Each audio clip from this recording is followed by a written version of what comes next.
This file is from Chapter 2, Review 2. So I believe it asks you to put in a date that will always update a function, use a function that will always update the date when you open up a file. And that would be the today function, which looks like this, equals today. And then we just enter opening and closing parenthesis. There's no argument for this function. So this is all we need, and we can hit the enter key. And if I open up this file tomorrow, it will say 4/5/2019. Here we're going to figure out the total amount of dollars if we sold every single one of these items at the current rate. So the math for this is multiplication, right? We're going to multiply this amount times this amount. I'm going to click on the check mark up here at the beginning of the formula bar so that this cell stays selected. And then I can either click and drag with my copy fill cursor, or I can double click. And this function uses relative cell reference, which means the formula we put here, B8 times C8, and when we copied it down, it went down to row 9, B9 times C9, and so on and so forth. To figure out the tax, we're going to use absolute cell reference for the tax rate in this cell here, so that it will always come back to this cell instead of using relative cell reference and going down, because we want to copy down the formula. So the formula looks like this, equals this amount.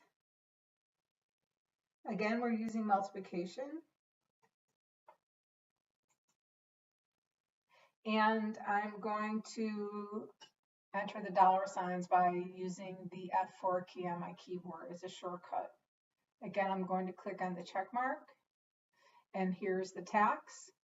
So that looks about right, 5% of $500, about $30. And again, we can copy this down.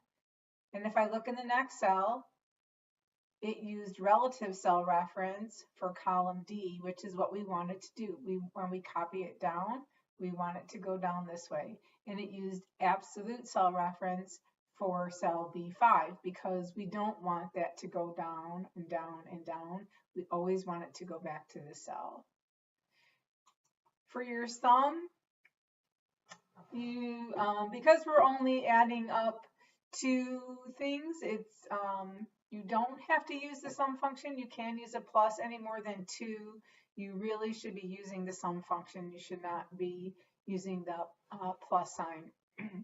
So we have a couple ways we can do this. I can type equals sum and double click on my sum function to start the argument. Select the 2 cells that I want to add up. Click on my check mark, and I'll do a double click this time, and we're good to go. For the tax total,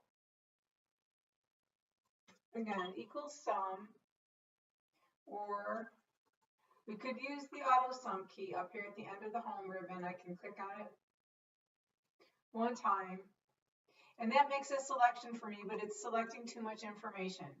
So we're only adding up this amount. So we just take our mouse and reselect. And I'll hit enter here. And for the invoice total, the same thing. I can use my auto sum, and then I need to select actually what I want to add up.